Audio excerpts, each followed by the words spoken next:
Hey everyone, I'm Mike, and thanks for checking out the channel.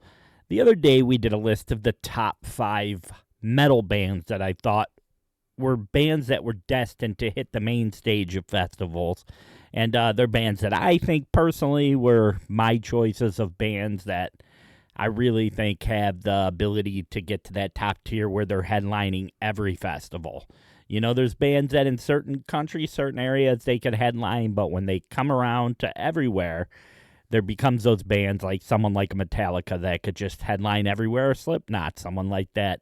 And in the metal one, my number one band that I really thought was coming up was Electric Callboy, and I still do think because they are really hitting it big lately with their videos, but that was in the metal genre. And today I wanted to do more in the hard rock genre because there were so many bands that people felt I left off, but I didn't feel like they were fully in the metal genre. And there's one in here that I will say almost comes to the metal point because they have a couple kind of metal songs, but have always come back to that hard rock kind of thing. So we're going to do that. And you know what today is? It's my top 5 list. So what does Chris Jericho say? You just made the list! All right, so I have like information off to the side on the band because while I love bands, I am not like an encyclopedia of knowing information about them. But I do know a lot on the top 2 bands in here, so we're just going to go through it. These are bands that I heard out there playing, watched their live performances, seen how crowds react to them, seen what the views are coming up on their videos that they do, and it just seems like they are pushing in that territory of becoming a headliner for all festivals. So number 5 is a really cool band with a female lead singer, and band's just named after her, and it's one name, and she's really been crushing it lately with some great songs and great live performances, and that is the band Dorothy.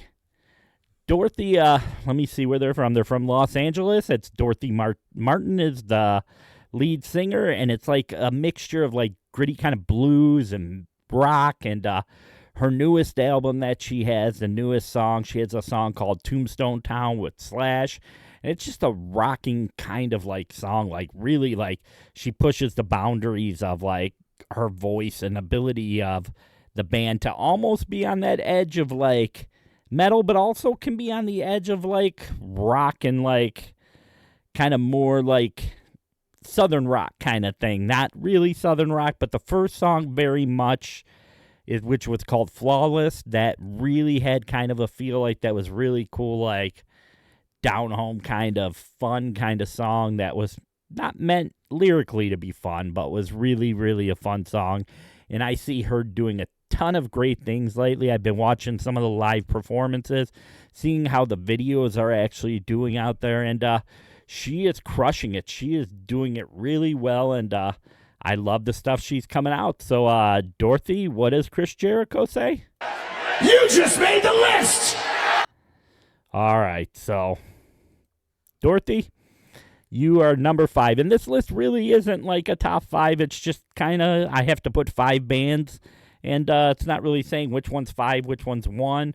I do think the one that is 1 is really a true one, but the other 4 are kind of going interchangeable. And the number 3 one on this list that I really, or 4, why am I saying 3 already?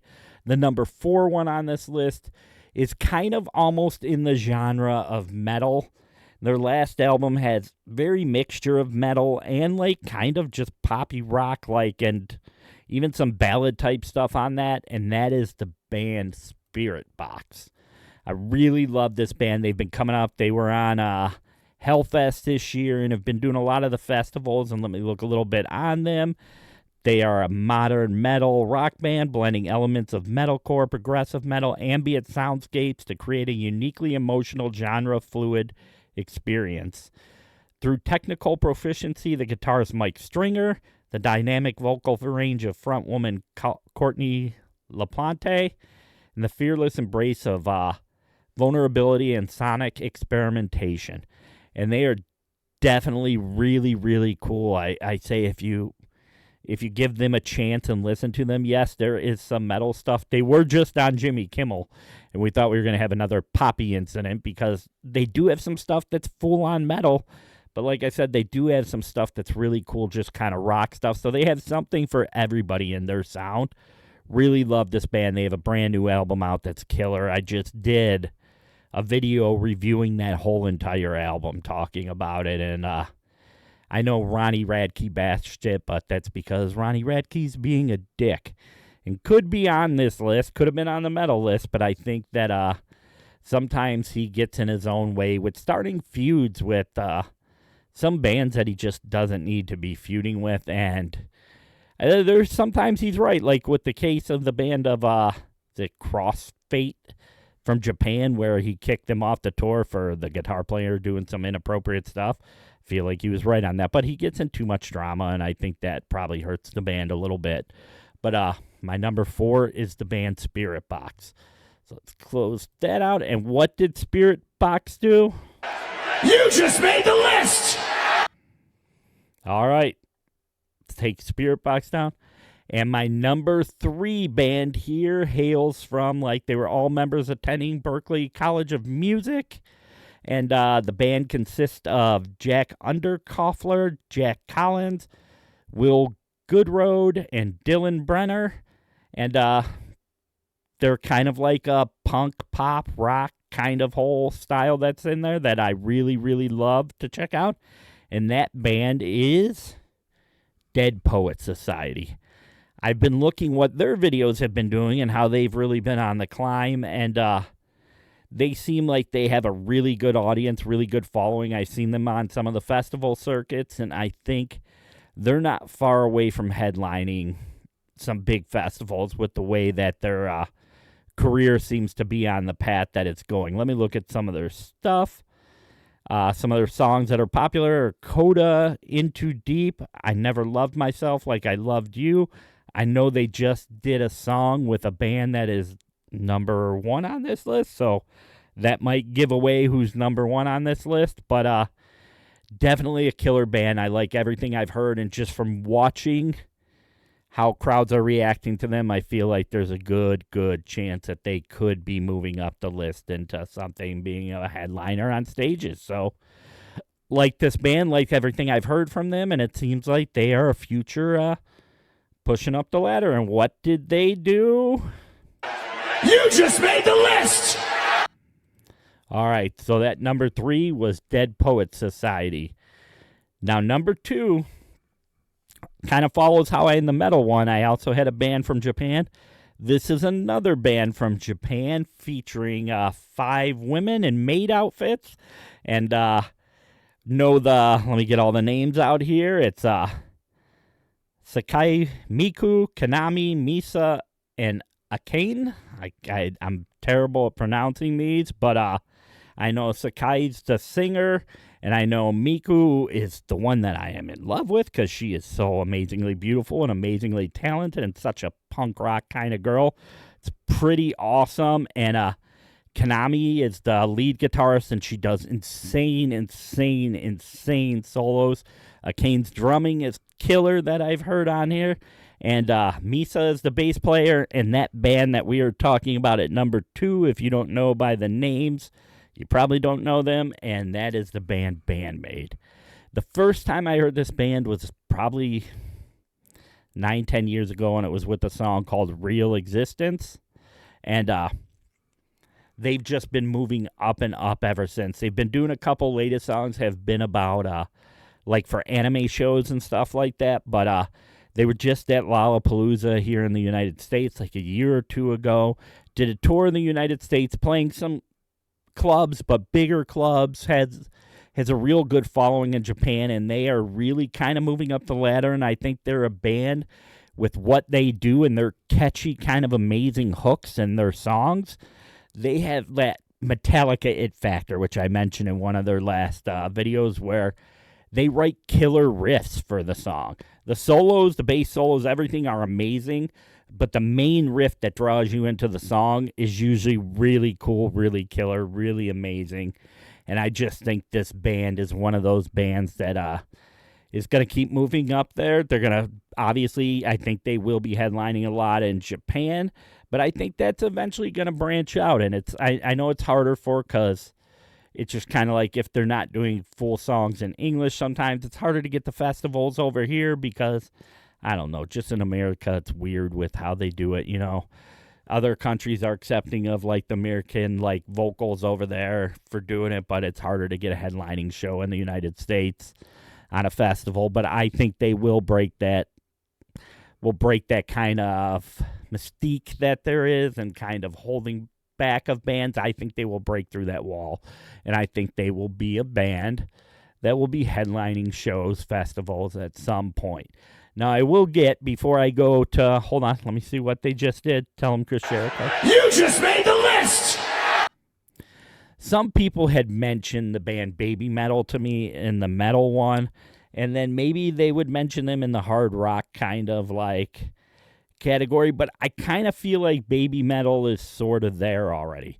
Baby Metal I just went to see was headlining like big amphitheater shows here in the United States with Bloody Wood, so they've kind of gotten themselves like built that career up and name that they're there where, they could headline some of the festivals here and do stuff.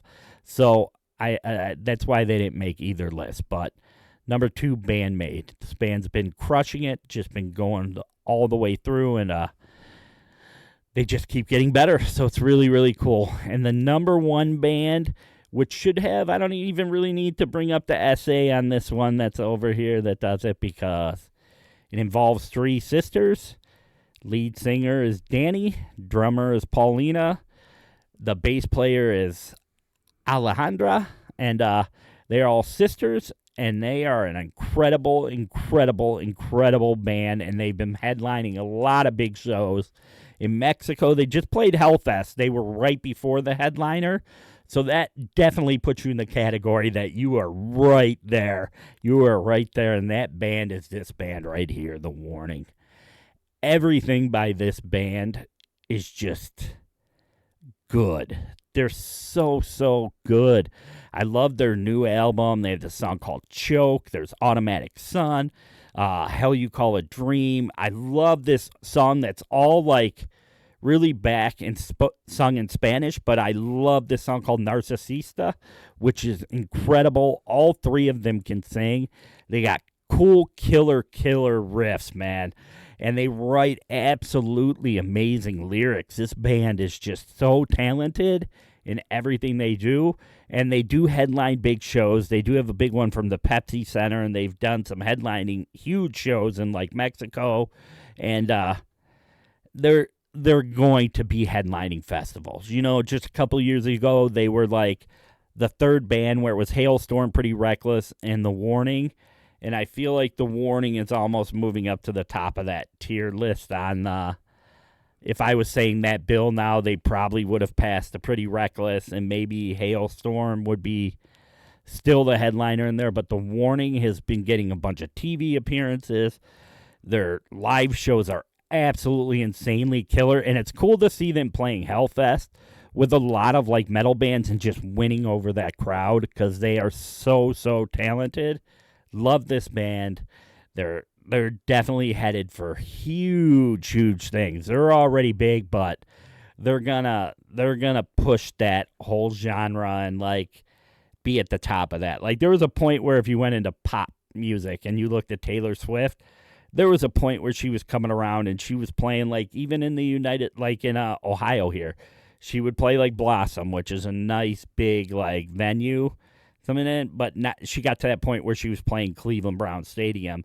And I think The Warning is one of those bands that's definitely going to get up to the top tier and be playing huge 20,000 seat places and some stadium shows. They're just that good, and love that band. They are absolutely amazing. Everyone has a great voice in the band, and they have very, very passionate fans because I can tell you from the metal one, people wanted them on the metal list pretty bad, and I was hearing about it, and I kind of was like trying to hold back because I knew they were going to be on the best like hard rock list, but definitely an amazing band. So that's my list of the top 5 bands I think are on the move up in hard rock, and you could tell me down below in the comments who you think is really on the list, who you think should be off of my list, because I get a lot of that where people are like, no, that band should not be on there. And I always try to remind it's coming from the perspective of me, who I see as a band that should be up there and can be doing headlining shows. Not just bands I really like, but bands that have a momentum going that could push them there. So, as always, music makes life better. If you're climbing up, reach down and pull someone up with you, because the world needs more people moving upward. And I will see you all in the next video. You guys have an amazing, amazing, amazing night. Bye.